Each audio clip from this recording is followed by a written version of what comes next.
On the weekend, guys, I went to South Australia on the plane with my boys. We went and tested a Zeekr 7X, all-wheel drive and rear-wheel drive. We came home, we flew back to the Sydney airport. Our car, right, it had been sitting in the airport car park with Sentry mode on, people in sensitive settings. So every time someone drove past it, it was draining the battery. And the battery drained by 9% in that short space of time, 9%, which meant when I was driving home, I nearly didn't make it home. I had to find a charger. And the battery went down to 0%. I had 0% left, 0 range, kilometers of range. And after about, I think 3 kilometers on 0% and 0 kilometers of range, the car started to really slow down. Probably running on about 30% power. Now I found a charger. Fortunately, wasn't it was kind of that situation where I thought I might have to get a tow car here. This is not going to be good. Fortunately, got to the charger. It was a 350 kilowatt charger, which was useless to me because you can't charge very fast when you're at 0% anyway. But my bill, just charging the battery to 15% was crazy. I mean, some of these superchargers can be really expensive. I think I was paying 80 cents per kilowatt hour, which in my opinion is ridiculous.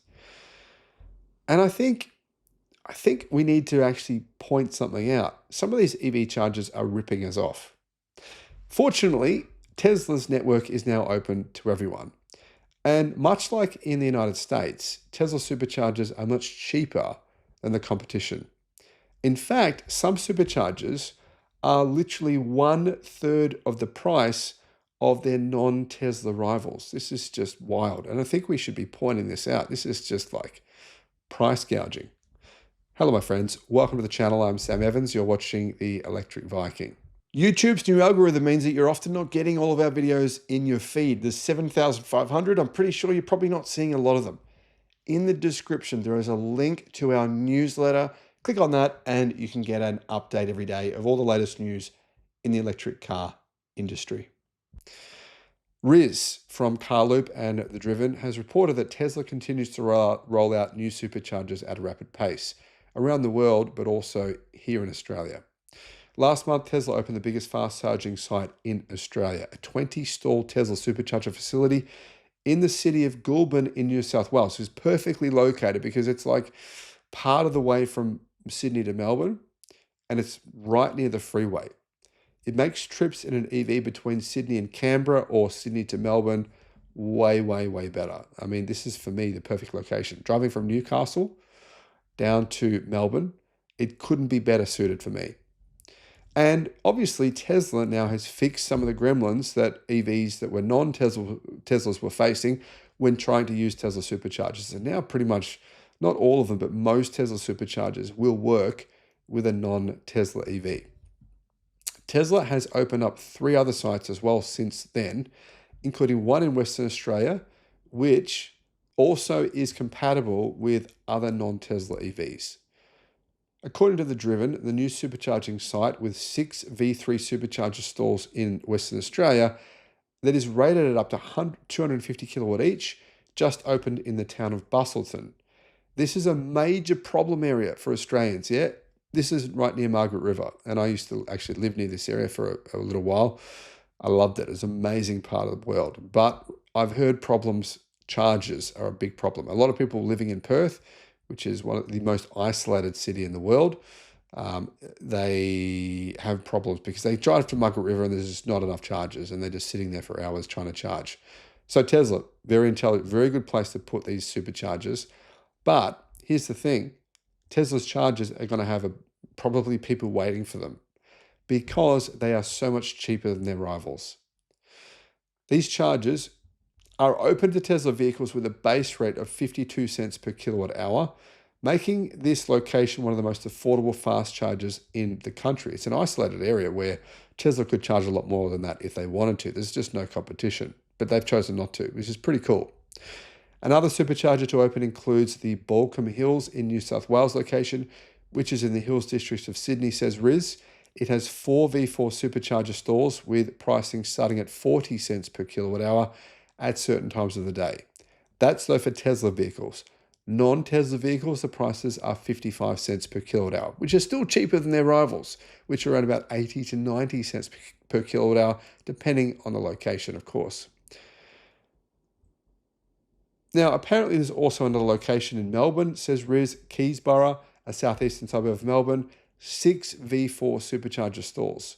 And apparently pricing here is 35 cents per kilowatt hour during off-peak hours of the day, which is actually a lot of the day, 35 cents per kilowatt hour. Makes them the cheapest, I think the cheapest superchargers that I've ever heard of. Other than free ones at places like caravan parks, of course, but those are really slow. These new sites contribute to the enormous expansion of Australia's most reliable charging network. And I've got to give kudos to Tesla because they're building chargers all over the world. The United States is getting heaps of them. Many countries, Tesla is building chargers just everywhere. And, you know, they kind of have the best chargers. They consistently work. They're easy to use. You'd think in that situation, Tesla would charge more than their rivals, right? You're getting a better service in general, I think. Therefore, it would justify Tesla charging a premium. But they don't. Prices for Tesla superchargers in Europe, the United States, Canada, and Australia, and the UK are on average pretty much always cheaper than their rivals are. It doesn't add up. And I've got to say, even though I realize that a lot of people don't like Musk at this point in time, I think those people would still have to admit that this is pretty cool that Tesla are doing this, making EV charging much more affordable.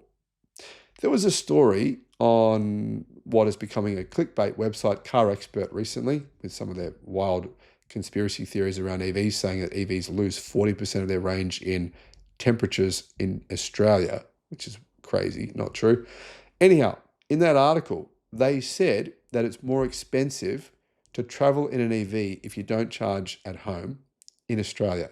They said they drove a BMW basically from Melbourne to Sydney, and it was more expensive to charge the EV than to fill up a BMW with gasoline and charge that and to drive that instead. And the thing is, they might have been right because some of these EV chargers are just stupidly expensive. So I think hopefully Tesla reducing their prices and making their EVs available to all non-Tesla cars, hopefully that puts pressure on these rivals to reduce their prices. What do you think, guys? Is this a good thing? Let us know in the comments. Thanks for watching. The Sydney EV International Motor Show. If you want to get a 50% discount on your tickets, all you got to do, click the link in the description and use the promotion code that's in the description. Just copy and paste that. Now, I should mention there's only 200 tickets available per day. So if you go to use the promo code and you can't get a ticket, wait till the next day. Don't wait until the day before the show to get your tickets because otherwise you'll probably miss out on getting the 50% discount.